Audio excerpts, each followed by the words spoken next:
Então, pessoal, dando continuidade aqui à nossa programação, vamos agora para a segunda palestra do dia, que vai ser ministrada aqui pela doutora Karine Ferreira Gomes. O título da palestra é Projeto Brasil Data Cube. A doutora Karine Santos, ela é formada em Ciência da Computação na Universidade Federal de Ouro Preto, teve seu mestrado e doutorado em Computação Aplicada no INPE, possui experiência na área de computação com ênfase em geoinformática. Ela trabalha no INPE com pesquisa em geoinformática e coordenando projetos de desenvolvimento e inovação tecnológica, como Terra Brasilis e Terra Livre.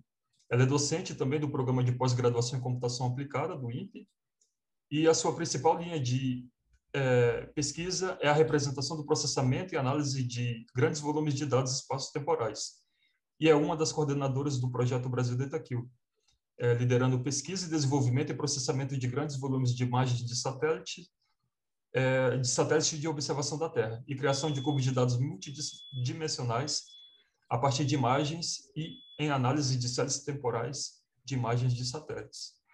Então, doutora Karine, você tem à disposição em torno de 1 hora para a apresentação, de 45 minutos para a apresentação e mais 15 para as discussões e perguntas. Muito obrigado. Obrigada pela apresentação. Queria agradecer pelo convite, né, pelo grupo de alunos que estão, pelos alunos que estão organizando o CAP, esse importante evento para a CAP. Gostaria de agradecer vocês já, e obrigado pelo convite também para apresentar esse projeto. É sempre bom a gente apresentar os trabalhos, né, o que a gente está fazendo. E bom, então, como, né, já fui apresentada, meu nome é Karine, eu trabalho aqui no INPE, já estou no INPE há 20 anos, já trabalhando principalmente com geoinformática.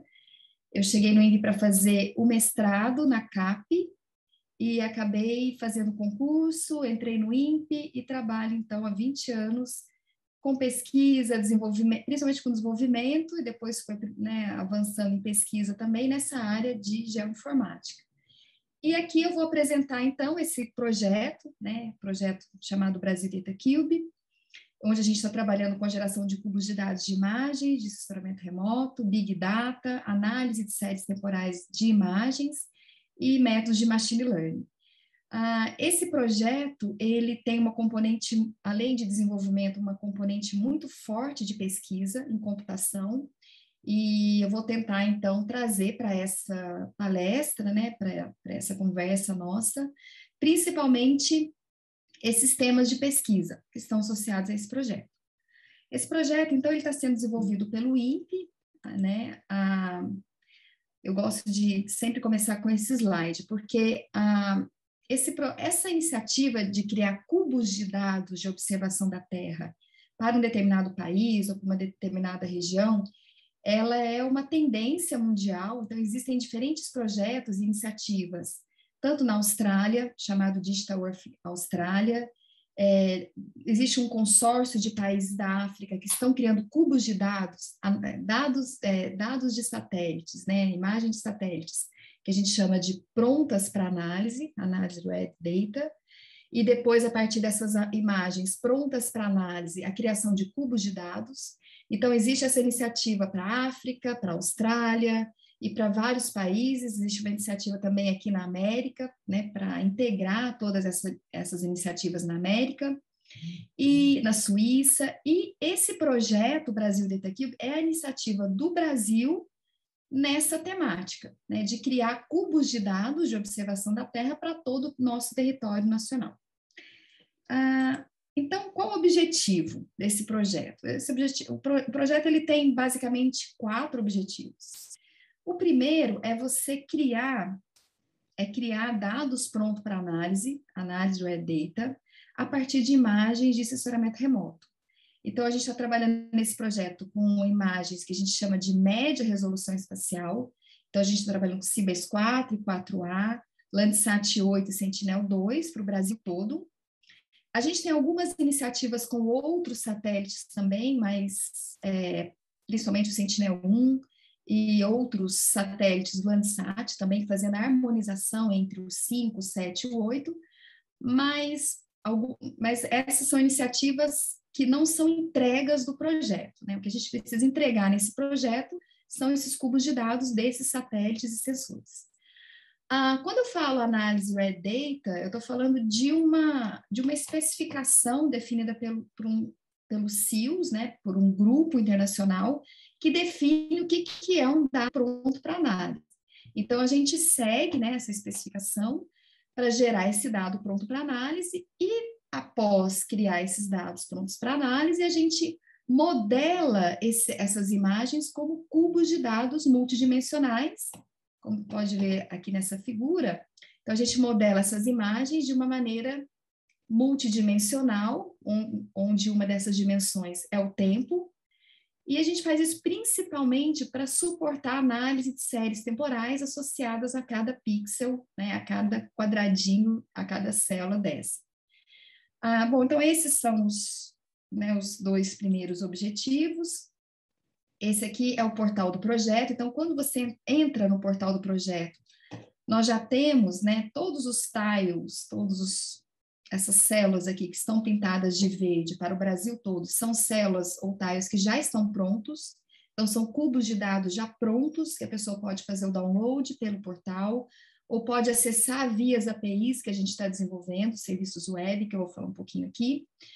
Então, o que nós fizemos? Nós dividimos o Brasil, né, nós definimos uma grade, definimos tiles em cima, nessa grade, diferentes tamanhos, baseado no tamanho dessas imagens, né, essas imagens, por exemplo, Sentinel, que são de 10 metros, o volume, elas são muito maiores do que outras imagens de resolução espacial de 64 metros. Então, baseado no tamanho das imagens, para ficar um conjunto de dados melhor para manipular em computadores, né, pessoais principalmente, a gente definiu diferentes tamanhos de tiles.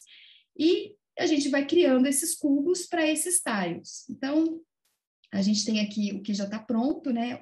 O Sentinel é o que a gente está trabalhando, principalmente com ambientes de nuvem, vou falar um pouquinho aqui da AWS, porque é um grande volume de dados.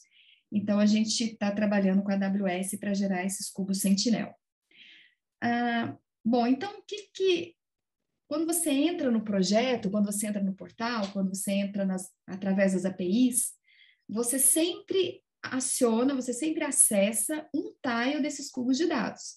Então, que só um exemplo, né? Então, para cada tile desse aqui, de cada grade, de cada satélite e sensor, você pode fazer o download, ou pode acessar via as APIs, um conjunto de geotiffs. Então, cada atributo, cada banda espectral original daquele sensor, mais os índices de vegetação, a gente gera aqui no projeto EVI e NDVI, e outras informações, como máscara de nuvem, observações válidas, né, para aquele pixel.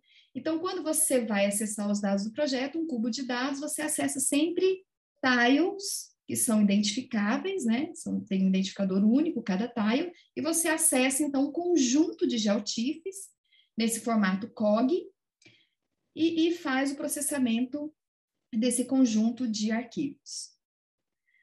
Então, falando rapidamente, sem entrar muito em detalhe, como que é o processamento disso? Então, para cada tile que a gente define para o Brasil, a gente seleciona todas as imagens que têm interseção com aquele tile. Antes, né, a gente sempre define em qual um time step para criar esses cubos. Ou seja, se você quer criar um cubo mensal, ou 16 dias, ou a cada 3 meses, o que significa isso? Baseado nesse período que você define, a gente sempre seleciona os melhores pixels observados nesse período. Então, aqui é um exemplo de um cubo mensal, tá? Então, um cubo mensal. Então, como que é feito o processo? A gente pega para cada tile definido, a gente seleciona todas as imagens que têm interseção com aquele tile. Até agora, a gente está selecionando apenas as imagens de um único sensor. A gente tem algumas iniciativas para harmonizar diferentes sensores, mas o que a gente está gerando mesmo em produção são cubos de dados de um mesmo sensor satélite. Então, a gente seleciona todas as imagens que têm seleção, né, que tem interseção com aquele tile, a gente faz o merge dessas imagens, faz reprojeção, faz o crop dessas imagens, baseado em cada tile, e depois faz a composição temporal. O que significa isso? A gente seleciona os melhores pixels observados naquele período. Então, considerando o quê? Considerando nuvem, sombra de nuvem, ruídos. Então, a gente descarta esses pixels que não têm uma boa qualidade e seleciona, então, a melhor imagem, né, composta pelos melhores pixels observados naquele período. Então, e a gente tem, então, para cada período definido, né, para cada timestamp definido, a gente tem uma imagem composta com os melhores pixels observados naquele período. Então, é assim que os cubos são gerados, de uma maneira mais geral, né? Os outros objetivos. Então, tem toda essa parte de geração de cubos de dados, que a gente está fazendo no projeto para esses sensores, satélites, e tem também a parte de análise. Tem a parte também de Big Data, né, que a gente está trabalhando com tecnologias de Big Data para conseguir processar esse grande volume de informações, armazenar e processar, né? No INPE, atualmente nós estamos trabalhando com 2 iniciativas, uma aqui no INPE, desenvolvendo, né? A gente tem um parque de máquinas, servidores, a gente então tem uma cópia desses cubos de dados, esses dados prontos para análise aqui no INPE, e a gente também trabalha muito com a AWS, tem também uma grande quantidade de dados armazenados na AWS também. Mas a gente sempre o objetivo é sempre ter uma cópia lá e aqui, tanto no ambiente de nuvem quanto aqui no INPE. E além disso, a gente também está trabalhando com muito desenvolvimento, pesquisa em métodos para análise de séries temporais extraídas desses cubos de dados, junto com métodos de machine learning. Então, aqui a gente tem um exemplo. Então, aqui é um cubo de dados. Aqui a gente faz a extração da série temporal associada a cada pixel desse cubo de dados e usa métodos de machine learning, deep learning, né? Usa as amostras para treinar esses classificadores, e o objetivo do projeto Brasil Data Cube, ele é gerar informações de uso e cobertura da Terra. Então, a gente está gerando, nesse projeto, a gente está gerando diferentes regiões para todos os biomas brasileiros, dados, né, de uso e cobertura da Terra, usando os cubos de dados, métodos de machine learning, análise de séries temporais que a gente está trabalhando. E também a gente tem outras iniciativas, né, fora do projeto, mas muito associado ao projeto, como o TerraClass e outros projetos que a gente também está avançando para gerar para um bioma todo, como o Cerrado. Tem o TerraClass Cerrado agora que a gente está trabalhando para gerar, então, para um ano, o dado de uso e cobertura da Terra, mas para todo o Cerrado e não para algumas regiões específicas desse bioma. Então, um pouco sobre o histórico. Esse projeto ele começou como um projeto de pesquisa da FAPESP, liderado pelo Gilberto Câmara, que também é docente da CAP, hoje ele é aposentado do INPE, mas continuou super ativo, né, na área de pesquisa, desenvolvimento também. Então, foi esse projeto de pesquisa. Nesse projeto de pesquisa, a gente evoluiu muito na parte de análise de séries temporais de imagens. E a gente usava o MODES, né, os produtos desse satélite, né, MODES, que tem uma resolução de 250 por 250 metros.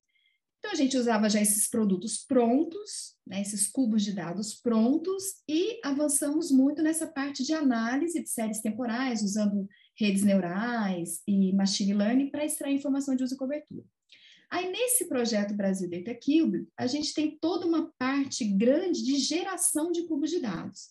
Então, a gente agora gera para o Brasil esses cubos de dados, Cibers 4, Landsat 8 e Sentinel-2, para todo o Brasil, principalmente para extração de séries temporais associadas a esse pixel e para fomentar essa parte de análise de séries temporais. Uma coisa importante, né? Esse aqui é o fluxograma de trabalho. Então, a gente tem os cubos de dados, a gente extrai essas séries temporais associadas a cada pixel, e a gente tem uma componente muito importante, que são as amostras de uso e cobertura, né, da Terra. Essas amostras, elas são usadas para treinar os classificadores. A maioria são classificadores, métodos supervisionados, então a gente precisa de boas amostras, de boa qualidade, para treinar esses classificadores, para que eles consigam, então, extrair a informação correta de uso e cobertura da terra. Além disso, também a gente avançou bastante em métodos para análise dessas amostras, para melhorar a qualidade dessas amostras, principalmente usando redes neurais, vou falar um pouquinho aqui mais para frente. E o objetivo, então, é gerar esses mapas baseado, né, nessa metodologia. Falando um pouco de análise de séries temporais e de amostras, aqui a gente tem, então, como, né, a gente trabalha com séries temporais de imagens, que significa o quê? São séries temporais associadas a esses pixels, esses cubos de dados, né, como pode ser visto bem aqui nessa figura. E aqui alguns são os exemplos de amostras, que nós temos 3 amostras. Então, nesse primeiro ponto, a gente tem uma série temporal desde 2000 até 2016 de um índice de vegetação, né, chamado NDVI. Então, a gente tem essa assinatura espectro temporal de uma amostra que é agricultura. Então, é uma amostra que é agricultura durante todo esse tempo. Uma segunda amostra, então a gente tem uma localização espacial, e aqui a gente está mostrando a série temporal desse índice de vegetação, NDVI, de um pixel que é floresta. E aqui nós temos uma terceira amostra de um ponto, né, de uma localização, que era floresta, depois passou para pasto e depois passou para agricultura. Então, só para ter uma ideia, né, do padrão, né, dessas séries temporais extraídas desses cubos de dados para diferentes classes ou tipos de uso e cobertura da Terra. Aqui um outro exemplo, a gente tem, então, outras amostras. Então, você vê que aqui a gente tem uma amostra de pasto, pastagem, então, de um ano agrícola, que a gente fala, né, de setembro a setembro do outro ano. Então, a gente tem, olha, aqui como você vê a curva, né, você vê o padrão espectro temporal daquela amostra que é pasto, de uma amostra que é vegetação natural primária, de uma cultura agrícola e de água. Então, o que a gente faz com os métodos, né, de machine learning? Como é que a gente usa? A gente pega essas amostras, que a gente tem certeza, ou que foram coletadas por interpretação visual, de imagens de alta resolução, ou que foram coletadas em campo por especialistas. Então, a gente usa esses padrões, né, de séries temporais para treinar os classificadores, os métodos supervisionados de machine learning, deep learning. Então, baseado nesse treinamento, eles conseguem, e baseado em todos esses valores do ano agrícola, ele consegue, o classificador, classificar todos os outros pontos desse cubo de dados, usando algum critério de similaridade, né? Então, a gente usa muito a distância euclidiana, mas tem algumas distâncias que a gente já testou, específicas para séries temporais, como DTW e outras variações do DTW, e atualmente a gente já identificou, já fizemos várias análises, que a melhor para esse tipo de aplicação é a euclidiana. E aqui é um exemplo de um mapa de uso e cobertura. Então, você treina o seu classificador com as amostras que você tem, e no final ele consegue, então, classificar toda uma região baseado naquele modelo que você treinou usando as amostras de uso e cobertura da Terra. Aqui um outro exemplo, né, também a gente fez um teste de dados, cubos de dados sempre para essa região aqui do Brasil, uma área de estudo. Então, usando cubos de dados Sentinel-2, Cibers-4 e Landsat-8, nós extraímos, né, as séries temporais de amostras, 3 amostras, então de vegetação natural, agricultura e pastagem. Então, você vê aqui, né, como que é o padrão dessas séries temporais para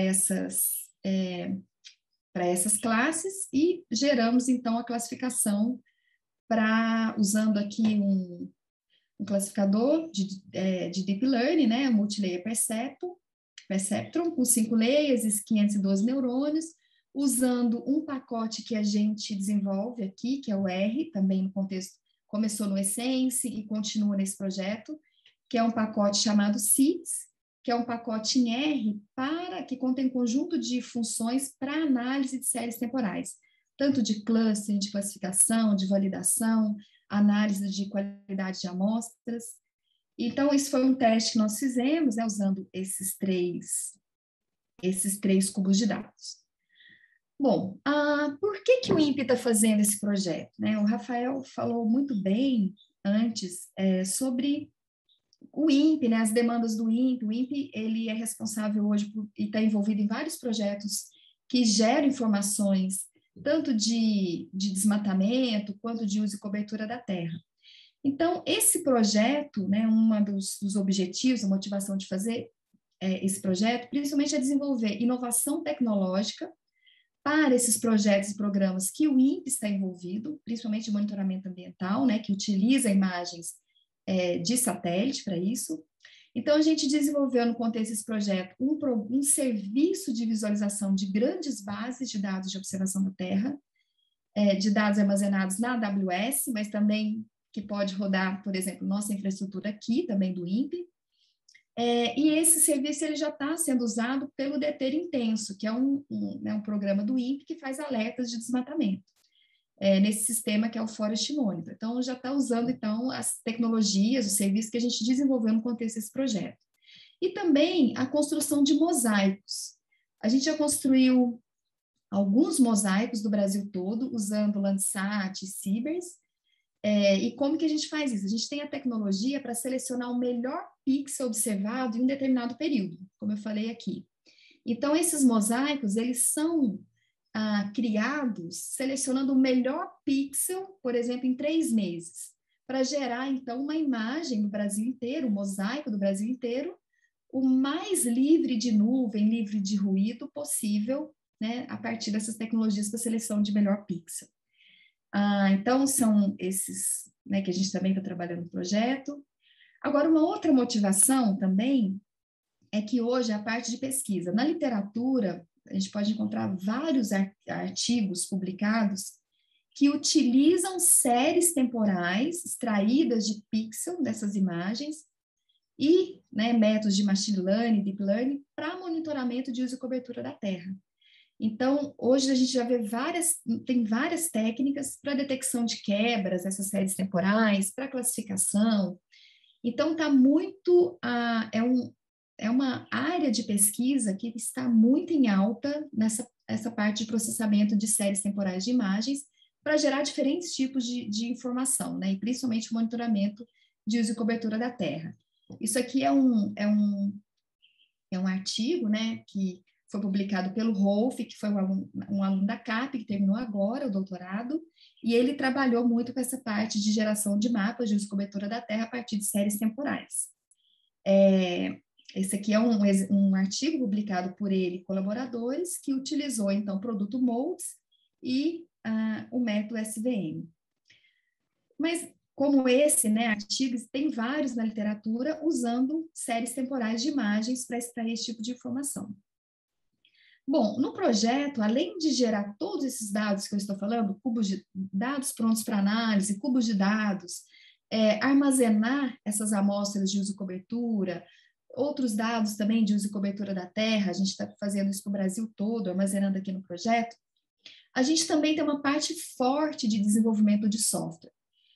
Então, a gente está desenvolvendo aqui serviços web para acesso a esses dados, né? Então, a gente tem o WTSS, o WTMS, e alguns serão até abordados aqui no ORCAP, vai ter um mini curso, né, de WTSS e do serviço Stack, e vai ser bem interessante também para vocês vão conseguir acessar, então, os cubos de dados usando esses serviços que a gente desenvolve aqui no projeto. E tem também as aplicações com interface gráfica, que aí acessa os dados do projeto utilizando esses serviços, tá? Então, tem o portal web do projeto, tem esse Forest Monitor, tem ambientes de computação interativa, que a gente está desenvolvendo também no projeto, esse pacote em R para fazer análise de séries temporais e outras aplicações. Então, só assim rapidamente, né? Então, com o serviço WTSS, ele é um serviço que ele, dado uma localização espacial, dado um certo cubo de dados, uma localização espacial e um período, ele vai furar esse cubo de dados naquela localização e vai extrair, então, a série temporal ou as séries temporais, né, de diferentes atributos espectrais e índices associados àquela localização espacial e aquele público que foi passado como entrada. E a gente também está desenvolvendo, além de ter o serviço, né, a gente também está desenvolvendo a parte do cliente. Então, a gente tem o serviço em R, o cliente em R, o cliente em Python e também no QGIS. Um outro serviço que foi também fruto de mestrado de uma aluna da CAP, chamada a Fabiana Ziotti. Ela também terminou o doutorado faz pouco tempo e agora está trabalhando no projeto com a gente. E ela desenvolveu, então, a gente começou essa ideia e ela desenvolveu no mestrado dela esse serviço. O que a gente faz aqui? A gente organiza todos diferentes dados de uso e cobertura da Terra do Brasil todo.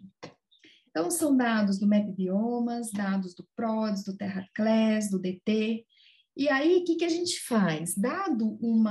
E a pessoa pode perguntar, dado uma localização, como que essa localização, como que ela foi classificada ao longo do tempo, segundo esses projetos aqui?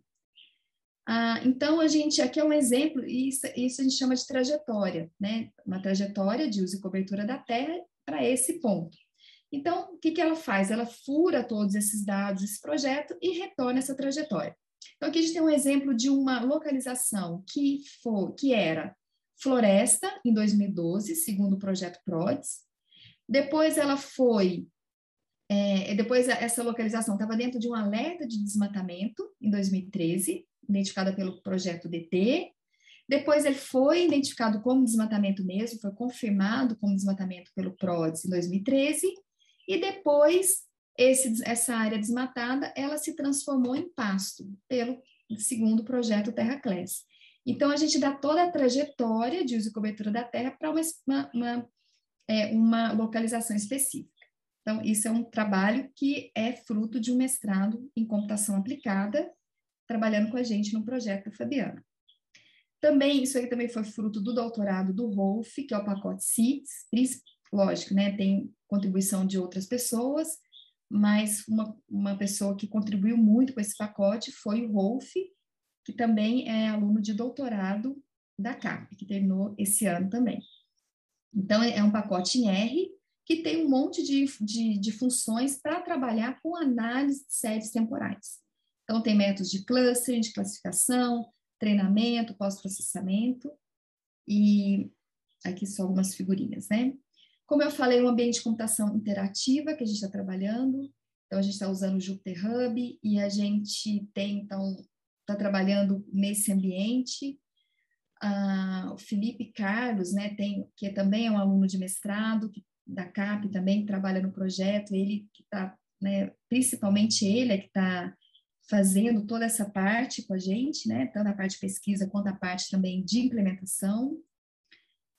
Tem o Explorer do projeto, então tem o portal do projeto. O portal você consegue ter uma interface web, você consegue fazer filtro temporal e espacial, visualização temporal dessas imagens, dos cubos de dados. Você consegue fazer o download dessas imagens. Então, se você quer trabalhar na sua máquina, você pode fazer o download de tiles, né, específicos desses cubos de dados.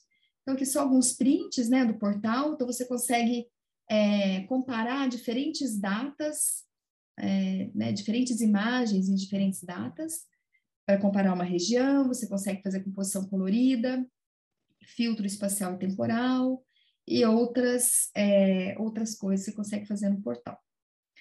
Bom, como eu falei, né, o que a gente está trabalhando é um Big Data. Nós estamos trabalhando muito com um grande volume de imagens de sensoramento remoto. Cada coleção que a gente trabalha tem por volta de 750 terabytes. Então, a gente pega uma coleção, né, 750 terabytes, a gente duplica isso aí, gerando um dado pronto para análise. Então, a gente está duplicando isso, e a partir desse dado, dessa coleção que a gente chama de pronta para análise, a gente ainda gera os cubos de dados mensal, 16 dias, com diferentes funções de agregação temporal. Então, é um grande volume de dados e a gente está trabalhando muito com tecnologias para manipular esse grande volume. Então, a gente tem, e a gente consegue ver, né, que esse satélite, que é o Sentinel-2, de 10 metros de resolução espacial, ele é o que mais, é o maior volume de dados, são as imagens, então, desse satélite. Então, para isso, a gente está trabalhando com a AWS. Então, o que aconteceu? Eles fizeram, a AWS, eles fizeram uma chamada para um projeto, para projetos, e a gente submeteu um projeto associado ao Brasil DataCube, e a gente ganhou, então, um crédito de $60 mil para gastar em 3 anos, com as entregas que a gente colocou no projeto. Então, a gente está no segundo... Nós estamos no início do 3º ano, no início do último ano do projeto, que termina em agosto do ano que vem. E o que a gente está fazendo? Então, a gente está gerando, como esse dado, as imagens do satélite Sentinel-2, são imagens, é um grande volume de imagens, então a gente está usando a AWS para gerar os cubos de dados dessa imagem, dessas imagens Sentinel-2. Então, a gente desenvolveu uma aplicação, que é o DataCube Builder, usando os serviços da AWS, né, como o Lambda. Então, a gente tem esse DataCube Builder rodando na AWS, gerando os cubos de dados e análise de Red Data a partir dos buckets já armazenados na AWS, e a gente também tem uma versão desse DataCube Builder rodando aqui no INPE e gerando também os cubos de dados das coleções que estão armazenadas aqui no INPE. Então, a gente mantém, né, essas 2 versões do DataCube Builder para gerar esses cubos de dados. E a gente também, né, esse serviço que eu falei de visualização de grandes bases de imagens de sensoramento remoto também está rodando na AWS hoje, principalmente para o Forest Monitor. Começou um protótipo aqui nesse projeto, virou operacional e já saiu, né, desse projeto de pesquisa com a AWS, e agora já é operacional, o pessoal do projeto já paga esse serviço na AWS para conseguir visualizar, então, essas imagens da AWS, né, que são um exemplo aqui de um processo de desmatamento usando o Landsat. Né? Então, o que eles fazem? São vários intérpretes que utilizam esse sistema, usando várias imagens, a melhor imagem disponível para aquela região, e eles, então, identificam áreas, alertas de desmatamento baseado nessas imagens. Isso já virou operacional e já saiu do nosso projeto de pesquisa. E, bom, aí né, o primeiro desafio eu falo que é o grande volume de dados que a gente está manipulando, e o segundo desafio é a questão das amostras. Né? Como vocês sabem, para treinar métodos de machine learning, de deep learning, a gente precisa de boas amostras, né? Uma grande quantidade de amostras e boas amostras, de boa qualidade. Então, a gente está trabalhando também muito nessa questão no projeto, nessa temática. A gente está desenvolvendo uma ferramenta web para coleta de amostras, que também é o Gabriel, que também fez o mestrado aqui na CAP, está trabalhando com a gente, e também métodos para avaliar e melhorar a qualidade de amostras, que é a Lorena, também terminou o doutorado aqui na CAP esse ano, que evoluiu muito essa parte de avaliação de amostras e continua trabalhando com a gente no projeto agora com uma bolsa de pesquisa. Então, vou falar um pouquinho depois, né, sobre isso aqui. Bom, então, para fechar o projeto é isso. A gente tem um artigo do projeto publicado, então esse artigo, ele tem tudo isso que eu expliquei aqui, como que os cubos são gerados, tudo que a gente está desenvolvendo, está descrito nesse artigo, na revista Remote Sensing. A gente também, como eu falei, tudo que a gente gera são sistemas abertos, então está tudo disponível no GitHub. Então, se você olhar todos os serviços, tudo que a gente tem, cada coisa, né, cada serviço, cada sistema é um projeto, né, no GitHub, então a gente tem lá 57 projetos. E a gente também participa muito de eventos, né, nacionais, internacionais, mostrando, tanto dando cursos também, ou mostrando e apresentando o projeto nesses eventos. Então, e tem também a página do projeto, onde vocês têm todas as informações. E tem o Twitter também do projeto, né? A gente sempre divulga tudo no Twitter, não só o Twitter, né? Em todas as redes sociais do projeto. Então, oportunidade de bolsa, ou assim, eventos, né, workshop. A gente vai fazer agora, nós acabamos de fazer um workshop para o IBGE, semana passada, a gente vai ter um outro workshop agora no final do ano, que mostra tudo como acessar esses cubos de dados, como usando esses serviços, né, que eu mostrei aqui. Então, a gente sempre divulga pelas redes sociais, acho que é a melhor maneira de seguir esse projeto.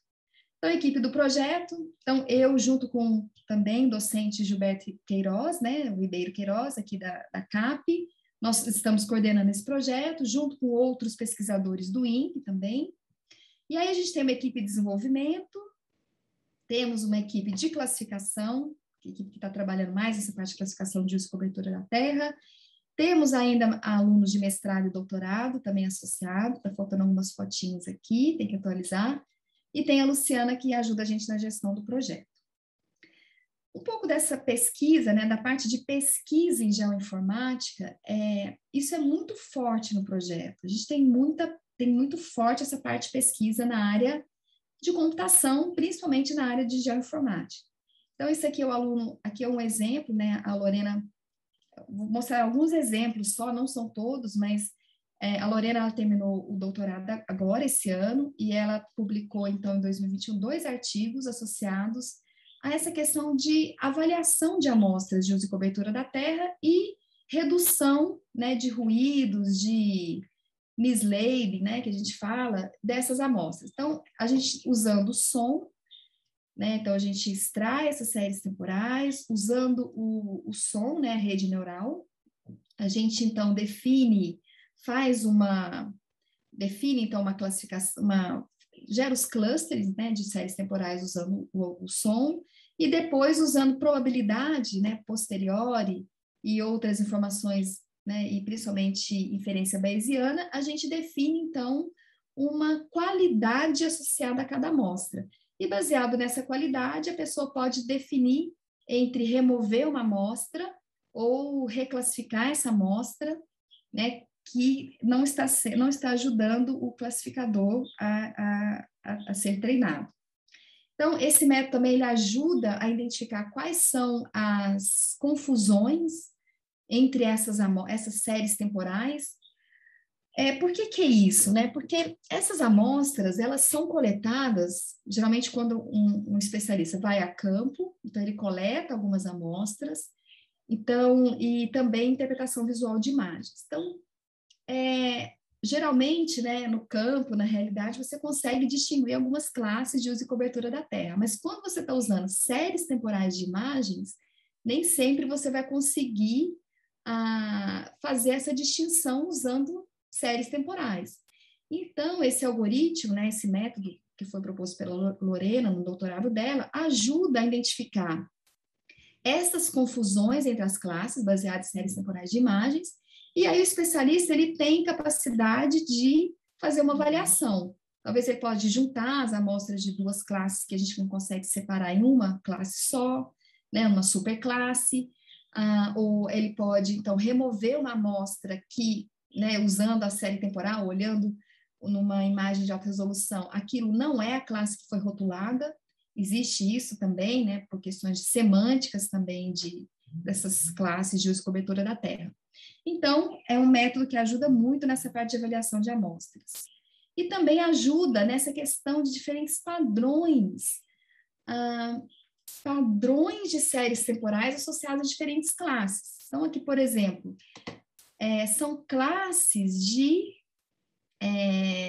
só e core. Então, são classes, são localizações espaciais de uma mesma classe, né, de uso e cobertura da Terra, mas que tem diferentes padrões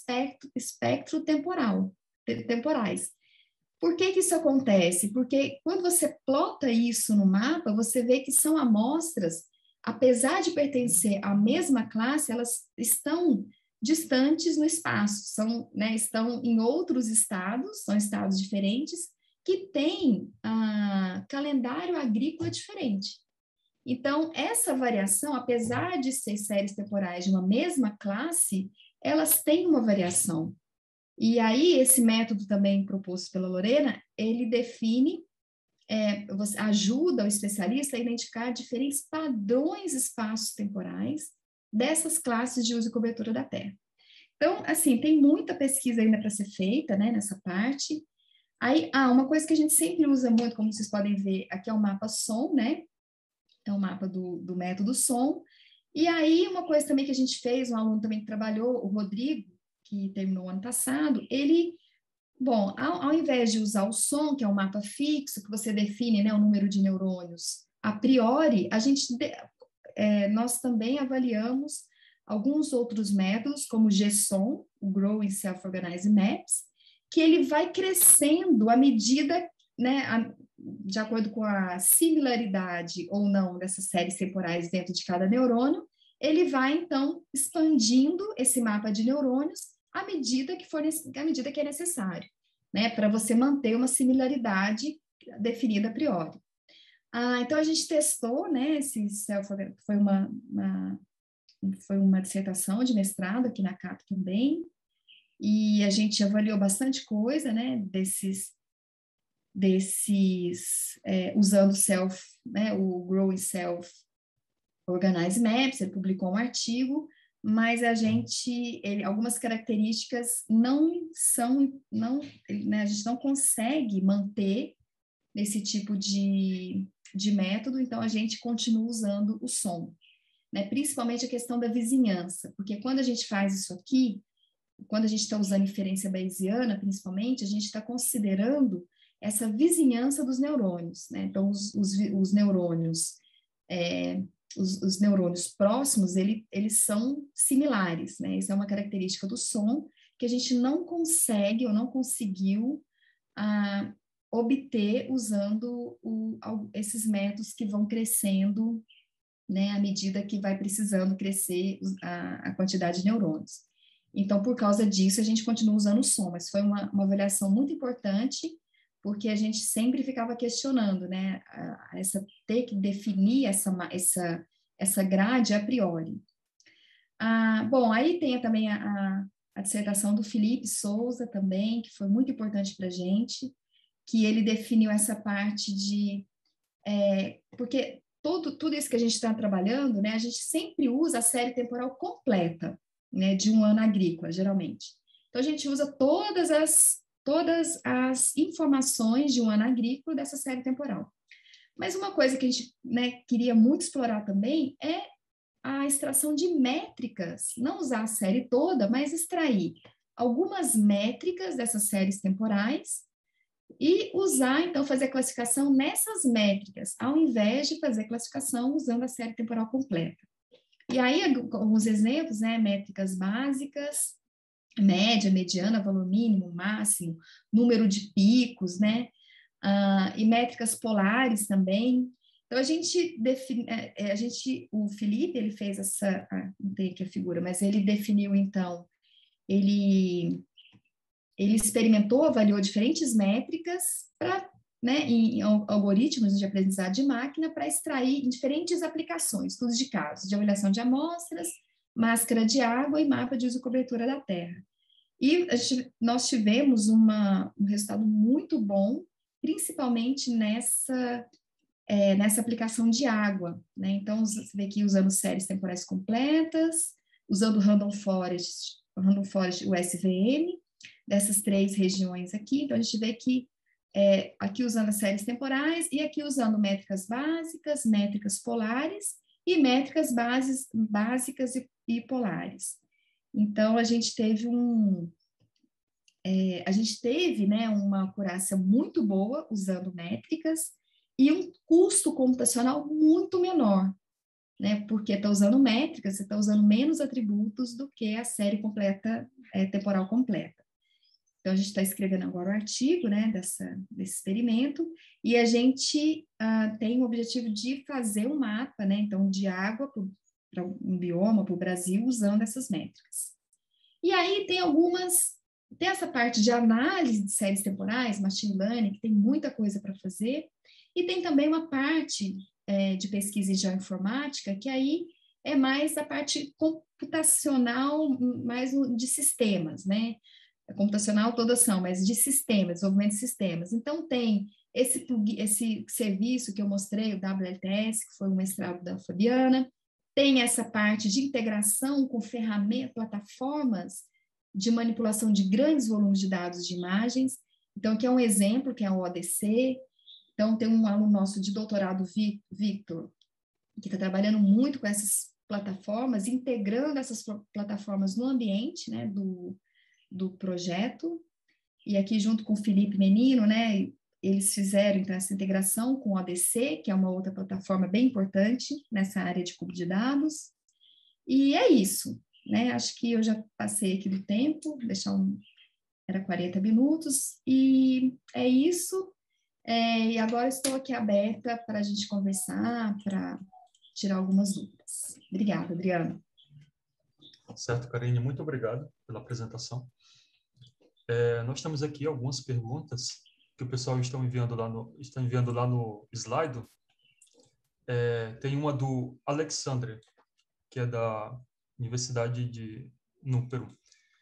Quais são as regras ou metodologias para identificar o melhor pixel? O que acontece se não encontrar o melhor pixel? Preenche de alguma maneira?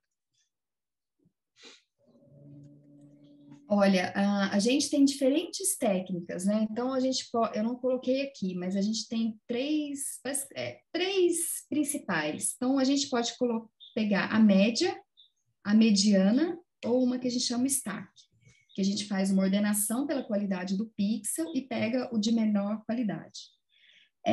Quando não encontra, quando você tem só nuvem ou sombra de nuvem, a gente coloca um valor, né, o melhor que a gente achar, pode ser de nuvem, mas a gente tem uma máscara um pixel, né, uma máscara, uma informação que você tem lá que aquele pixel é nuvem ou sombra de nuvem. Então, você, na hora de processar, você pode descartar aquela informação. Geralmente, aqui no projeto, a gente descarta aquela informação que é nuvem, né, aquele ruído, aquela nuvem ou sombra de nuvem, a gente descarta e faz uma interpolação entre os valores válidos, tá? Certo. Tem uma pergunta aqui do João Pedro Santos, da UFG. Ele pergunta, que linguagem de programação é utilizado para manusear esses dados? Olha, nós estamos trabalhando muito com R e Python, né? Então, a maioria, né, desses serviços que a gente está disponibilizando, a gente tem tanto os clientes em R e em Python. Basicamente, são essas as linguagens que a gente está trabalhando na parte de serviços, e clientes e serviços também. Certo. O Cláudio Antônio, da Universidade do Espírito Santo, ele pergunta se o projeto Brasil DataCube pretende gerar cubos do satélite Sentinel-1. Sim, a gente pretende. Nós temos agora uma área piloto que a gente está fazendo isso, em parceria com a Universidade de Montpellier, que tem também, e também em parceria com a nossa equipe de desmatamento, né, do programa de desmatamento aqui do INPE, que também está usando imagens de radar, de Sentinel-1, para detecção de desmatamento. Então, a gente tem, mas ainda em fase experimental.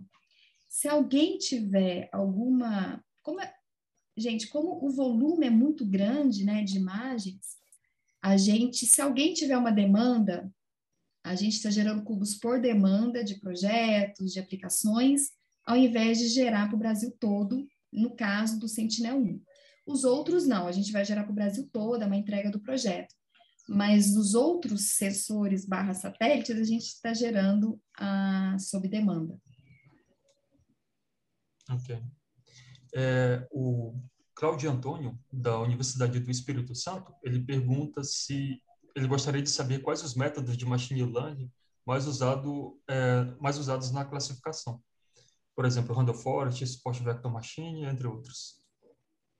A gente já fez experimento com vários, né? Mas geralmente é o Random Forest, SVM e o Multilayer Perceptron, são esses mesmos, mais conhecidos. O interessante, né, eu queria só acrescentar uma coisa aqui dessa pergunta, dessa resposta, que é bem interessante, que a gente usando diferentes classificadores, a gente vê que o ganho é muito, muito pequeno entre um e o outro, muito pequeno mesmo. O que mais influencia na qualidade dos mapas gerados são as amostras. Então, independente do classificador, a gente está trabalhando muito agora na parte de amostras, na parte de qualidade de amostras, Active Learning também, a gente está agora começando a estudar um pouco dessa tecnologia para ajudar nessa parte de geração de amostras, porque a diferença entre classificadores, no final, ela é muito pequena. O que pega mesmo são as amostras, qualidade das amostras. Certo. Tem uma pergunta do João Pedro Santos, também da Universidade de Goiás. Ele pergunta, nestas séries temporais, é possível observar uma diminuição da floresta anualmente?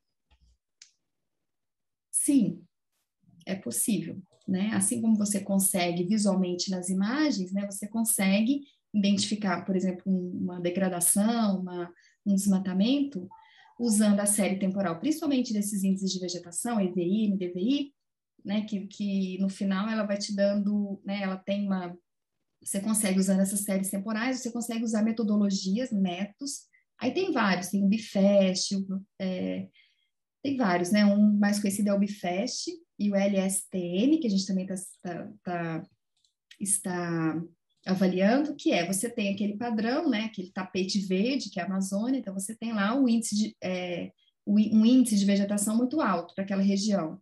E você consegue identificar uma quebra, né? São métodos que identificam quebras em séries temporais.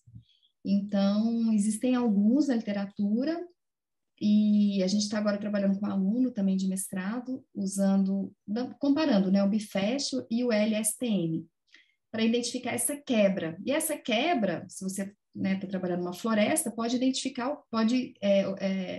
representar uma degradação na floresta, ou um desmatamento. Então, sim, é possível.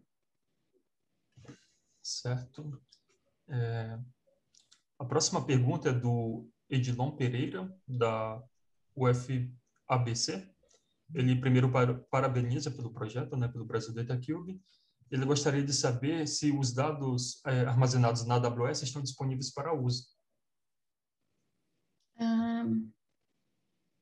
Os dados... O que acontece, né, da AWS é o seguinte, a gente conseguiu esse grant agora, de $60 mil, e gerou vários cubos lá, só que a gente não tinha o Open Data, porque a AWS ela tem um programa que é de Open Data, que a gente consegue armazenar esses dados sem pagar por esse armazenamento. Então, como a gente está pagando agora e gastando os créditos desse projeto, a gente tem poucos dados na AWS. Você pode utilizar o que tem lá, mas tem pouca coisa lá atualmente. A gente fez o download para o INPE. Então, a gente gerava os cubos lá e pagar. Era mais barato. Gente, isso aí é uma coisa também bem que a gente aprendeu muito durante o projeto. Foi mais barato fazer o download dos dados da AWS para o INPE do que manter esse grande volume de dados armazenado na AWS. Agora, como a gente conseguiu o Open Data, e a gente já vai colocar agora essa semana para rodar, o que significa isso? Que significa que o INPE pode colocar os cubos lá, né, na AWS, sem pagar nada. Então, a gente vai usar o Open Data para armazenar os dados lá. E aí sim, aí tudo vai estar disponível. Então, eu acredito que em um mês, né, que é o tempo de fazer o upload lá na AWS, nós teremos um espelho na AWS. Assim como a gente tem aqui no INPE, a gente vai ter na AWS também. Atualmente tem um conjunto lá, só que não tem tudo para o Brasil todo. Ok. Tem a pergunta aqui da Ana Guiar, que é da UFSC. Ela pergunta, caso eu tenha dados específicos que não estejam disponíveis no portal BDC, posso utilizar as tecnologias do BDC para criar meu próprio cubo de dados? Por enquanto, não. Seu próprio cubo de dados, não. Você pode acessar os cubos que já estão prontos. A gente ainda não tem, a gente pretende fazer isso, você criar sob demanda, né? Mas aí tem toda uma questão de você vai ter que mandar rodar esse serviço, a gente tem que ter um parque de máquinas bem robusto para isso, que a gente está trabalhando para isso no INPE. Então, o usuário poderia, por exemplo, rodar e criar um cubo de dados sob demanda. A gente quer evoluir para isso, mas hoje a gente não tem esse serviço. Você pode usar o que já tem pronto ou fazer uma requisição. A gente também a gente atende muito aluno que está trabalhando. Ah, Karine, eu estou trabalhando com uma área lá no sul, eu queria um cubo Sentinel dessa região, tudo. E a gente tenta atender essas demandas. O que não está pronto ainda, a gente tenta atender. Mas a ideia, sim, é ter um serviço que o próprio usuário consiga gerar. Mas isso é uma coisa que demanda muito poder computacional, uma infraestrutura muito boa no INPE, que a gente ainda está trabalhando para montar. Falando em custo computacional, a próxima pergunta aqui do João Lucas, ele pergunta, ao invés de aplicar Random Forest ou SVM, consideram aplicar um classificador como um ACNN ou outro método mais robusto? E se isso altera em termos de custo computacional? Tá. Então, nós já experimentamos vários métodos de machine learning, como eu estava falando, né, de deep learning. Bom, o custo computacional, ele é alto, né, porque principalmente quando a gente está classificando, né, agora o cerrado todo. Agora, o custo computacional é alto, né, de todo jeito mesmo, a gente está trabalhando com um grande volume de dados. Não sei falar exatamente específico sobre esse algoritmo que você está perguntando, mas a gente já experimentou vários e os usuários podem experimentar também, tá? Através dessas APIs que a gente está disponibilizando, e à tarde vocês vão ter, acho que é hoje, não sei se é hoje ou amanhã, um mini curso, vocês conseguem, então, acessar os cubos de dados em Python, em R, e conseguem fazer esse teste com outros algoritmos, tá? De classificação.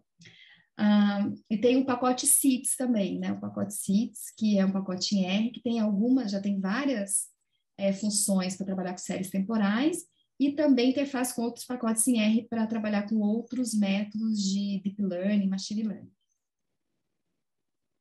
Certo. Tem uma pergunta do Vitor Curtarelli, que é do série do INPE. Ele pergunta se as imagens são pré-processadas por correção atmosférica e ainda sobre corpos hídricos. Existe algum tratamento para efeitos especulares, glint, etc.? Não, a gente está trabalhando, então a gente está gerando, né, a reflectância de superfície utilizando o próprio, o que a gente chama de reflectância de superfície, né, a gente está gerando, e essas máscaras de nuvem e sombra de nuvem. A gente não está fazendo nenhum processamento específico para água. A gente está trabalhando com Labisa também, com o Cláudio, esqueci o nome do aluno, e a gente agora está implementando, até o Vitor, nós está implementando um pipeline, aí, um processamento específico para água. Mas esse dado que a gente está gerando no projeto é reflectância de superfície mesmo. E a gente está usando os sistemas próprios disponíveis pela USGS e pela ESA, né, o Centicore e o LAS-RC, para gerar, são os próprios sistemas, né, que eles, a NASA, junto com a USGS, mais a ESA, eles disponibilizam para gerar reflectância de superfície e máscaras, né, de nuvem, sombra de nuvem, desses sistemas, desses satélites. Certo. E uma última pergunta, agora da Lívia Aparecida, da UFSC. Ela pergunta, sabendo que as séries temporais possuem diversos ruídos, existe algum método de seleção das melhores séries temporais ou algo do tipo? Bom, a gente tem a seleção do melhor pixel observado que vai refletir na série temporal, né? Então, a gente seleciona o melhor pixel, né? E tentando, então, remover os ruídos e remover nuvem, sombra de nuvem. E isso se reflete, então, na série temporal. Certo. Então é isso. Tem outras perguntas aqui, se você desejar, a gente pode te enviar depois por e-mail e o nome da Pode pessoa. mandar. E gostaríamos de agradecer em nome da comissão organizadora pela sua apresentação. Muito obrigado. Obrigada, pessoal, por tudo. Um bom evento para todos e qualquer coisa, qualquer dúvida, entre em contato com o projeto, tem o e-mail do projeto e nós estamos abertos aí para responder perguntas e específicas, né? Algumas que mais técnicas também, a gente pode passar para os especialistas do projeto. E estamos abertos aí a conversar, dúvidas, só mandar um e-mail, tá bom? Um bom evento para todos. Um Tudo certo, abraço, então. tchau. Muito Tchau, obrigado. Adriano. Tchau. Tchau.